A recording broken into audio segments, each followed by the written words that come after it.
Lo anunciamos, ya está Jerónimo Bierman Núñez, además de ser un gran periodista, yo digo, debería estar más en los medios, no sé si ahora va a querer aparecer, yo lo presento, se va a poner colorado como uno de los intelectuales que debería tener la Argentina. Es decano de la Facultad de Ciencias Humanas y Sociales de la Universidad de San Isidro, de la UCI. Gracias por venir, Jerónimo. ¿Cómo va? Gracias, Mariano, por invitarme. Bien. Un gusto.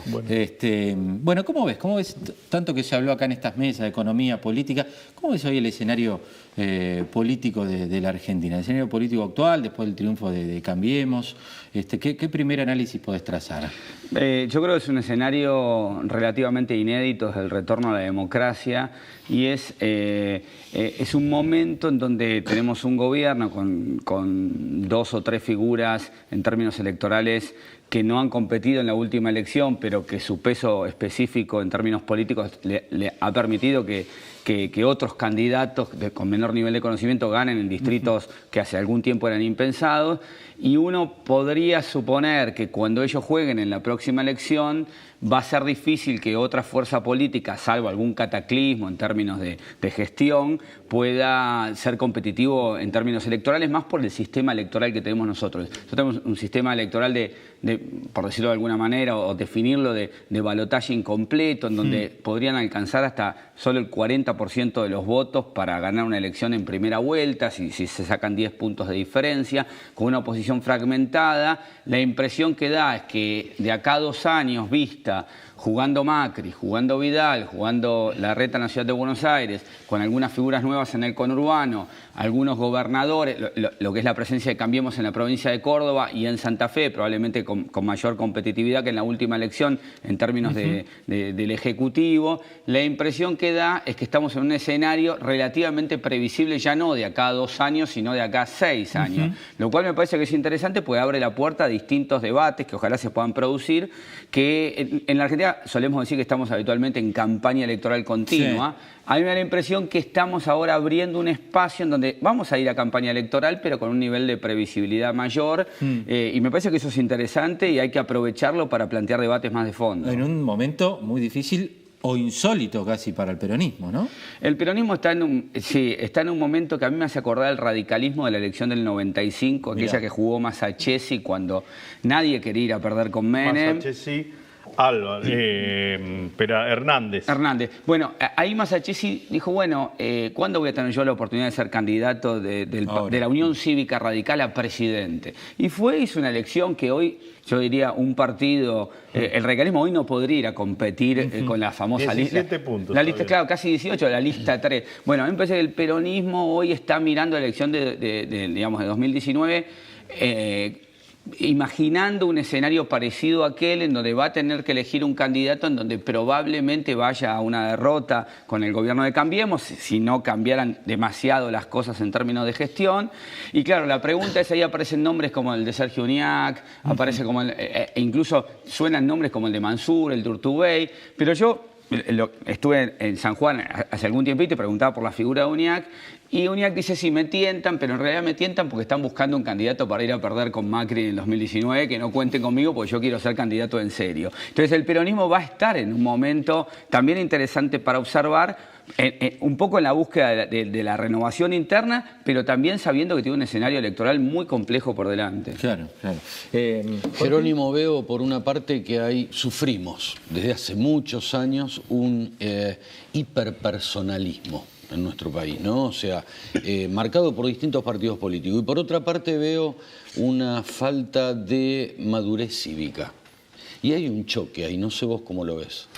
Sí, a ver, la Argentina vive evidentemente una crisis digamos, de partidos políticos en donde depende cada partido de la figura del momento y que incluso los partidos no logran resolver sus propias internas y cuando la discusión es muy profunda los partidos se parten y surge un nuevo. Yo pensaba y lo charlaba en la universidad con chicos incluso de colegios, que este año hicimos un ciclo que se llamaba ¿Qué votamos? Y venían chicos de los últimos 2 años de los colegios que iban a su primera votación. elección. Y analizamos un poco el escenario en la provincia de Buenos Aires, decimos, bueno, se presenta un partido que se llama Cambiemos, que debutó en la última elección, la de 2015. Pero después se presenta un partido de Unidad Ciudadana que debutaba en esa elección. Un partido que se llamaba Cumplir, que debutaba en esa elección. Un partido que se llamaba Un País, que debutaba en esa elección.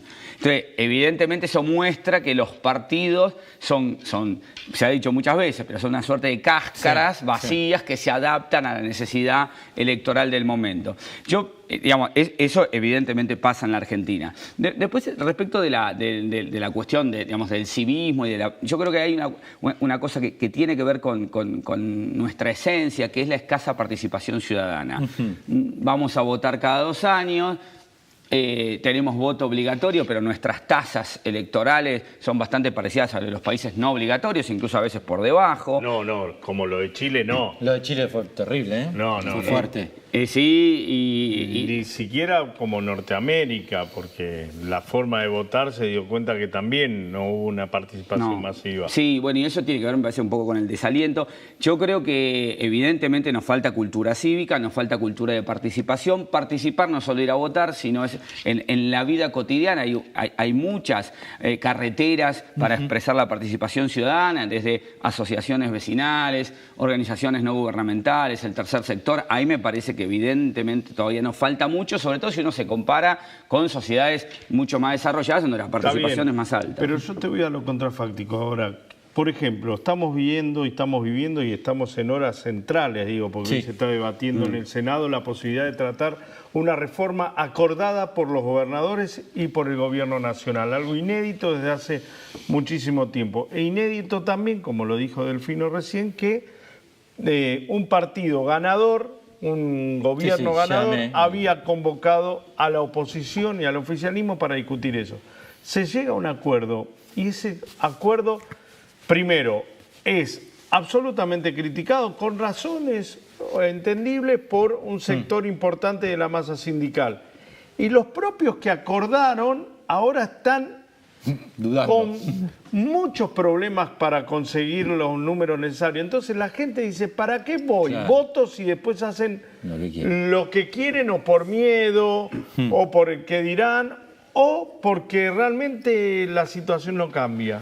Sí, lo que vos planteás se refleja un poco en esto de la gente observando la clase dirigente o la clase política como algo uniforme en donde, bueno, en el Congreso se cocina algo en lo que yo no tengo nada que ver. Entonces, nuestra democracia pasa a parecerse mucho más que una democracia representativa, una democracia más delegativa, ¿no? De baja intensidad, en donde nosotros damos el voto y después... Pero después nos pasa que, como con el gobierno kirchnerista, que le dieron todos los votos para hacer todas las reformas que querían, terminan creyéndolesela y vayan por el todo. Digo, ¿hasta dónde la gente tiene posibilidad de incidir? Yo pienso que sí, en un tipo de democracia como la nuestra se empieza a reducir cada vez más al momento del voto y no mucho más.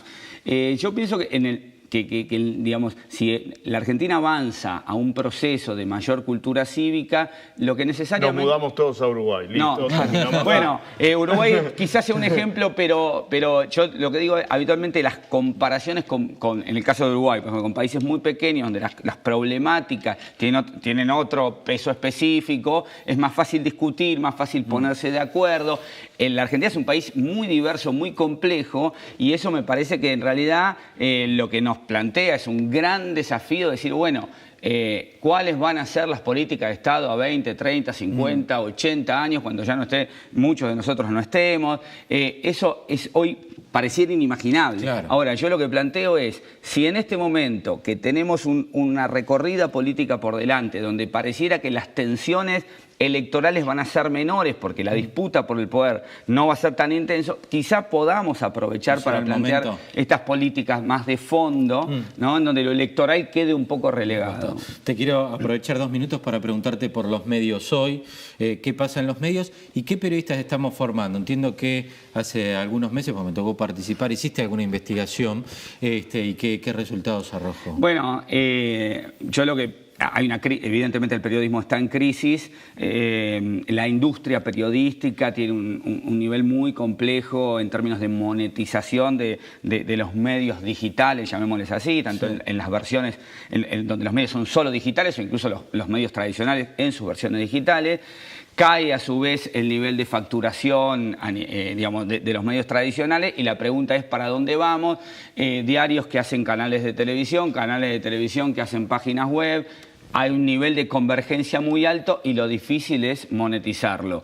Con lo cual estamos evidentemente en un momento, me parece que de replanteo, y yo diría, los chicos que hoy van a estudiar comunicación social, el interés por el periodismo es mucho menor que cuando estudié yo hace 20 años. Cuando yo estudié hace 20 años me acuerdo que un profesor el primer día de clase preguntó ¿quién de acá quiere ser periodista? Y como el 80-90% levantamos la mano y dijimos yo hago lo mismo, el primer día de clase le pregunto y te diría no más del 10-15% de los chicos de la carrera quieren ser periodistas. El resto quiere dedicarse al mundo digital, hablan de Big Data, de inteligencia artificial, de community management, de marketing digital, de muchos dispositivos que tienen que ver con la comunicación. Medios, Pero miran el periodismo como algo, y yo voy a vivir eso de sentarme esto. en la redacción a escribir, no. Y cada vez menos. Ir a buscar la noticia, Sí, no. Sí, a ver, yo hoy veo muchos portales que viven de eso, de vivir en la redacción escribiendo. Sí.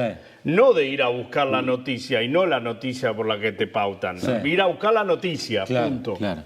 Es un tema. Sí, yo creo que ahí evidentemente hay una crisis también vocacional del periodismo, aquello de yo quiero ser corresponsal de guerra. Yo me acuerdo, a mí me impactaba mucho en compañía de la facultad que decía, yo quiero ser corresponsal de guerra, es mi sueño estar entre las balas. Y vos decías, mirá vos, esto es vocación, es como un maestro rural, no sé, un médico de frontera. Bueno, eso, la verdad que hoy en las universidades se ve poco.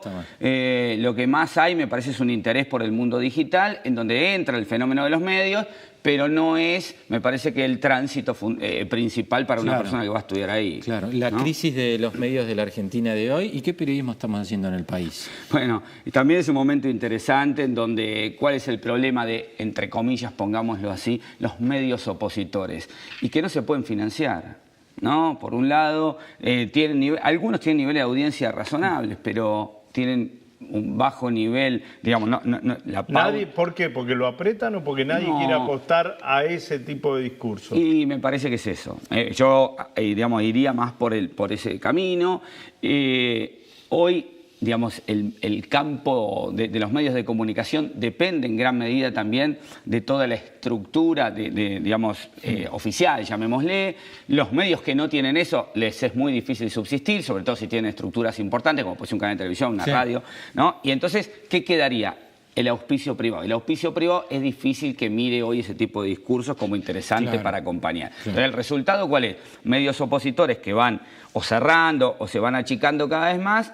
Y entonces creo que es un momento también interesante para ver de qué forma el público que está más bien decidido a escuchar ese tipo de voces, a algún lado lo va a ir a escuchar, lo va a ir a leer, y entonces ahí es donde hay que mirar cuál va a ser el fenómeno, y yo miro ahí sí especialmente la cuestión digital. Me parece muy interesante ahí el denominado periodismo ciudadano, periodismo de blog, periodismo de redes sociales, donde muchas veces hay incluso no profesionales que están generando información. Te nutren todo el tiempo. Y nutren, y ahí aparecen otros problemas. Era nuestra antigua revista local. Sí, cuando vos querías decir algo y no podías, armabas la revistita local y el auspicio llegaba. Tarde, pero... o el contestador automático que aparecía ahí, digo, el mensaje del vecino que hoy se transformó en esto de las redes, ¿no? Sí, pasa. Las redes son un gran disparador, con lo bueno y con lo malo que eso tienen, porque evidentemente todo el filtro no existe todavía. Jerry, un placer como siempre, ¿eh? Gracias por la visita, un abrazo a la gente de la Universidad San Isidro. ¿Ahí en la carrera de periodismo? Sí, es la carrera, la licenciatura en comunicación social, en donde el periodismo necesariamente forma parte, pero bueno, que obviamente es mucho más amplia, teniendo en cuenta esto que estábamos charlando, de que el mundo digital digamos, llegó como una bomba para todo el campo de los medios. Bueno, la invitación para los que quieren ir a la Universidad de San Isidro, ahí lo van a encontrar a Jerry. Gracias por venir. Gracias por la invitación. Hacemos la pausa, la última en un instante, algunas perlitas del Gran Buenos Aires, de la provincia, la decisión de la gobernadora, un anuncio recortando algunos cargos políticos, ¿real o marketing? Ahora lo analizamos, ya venimos.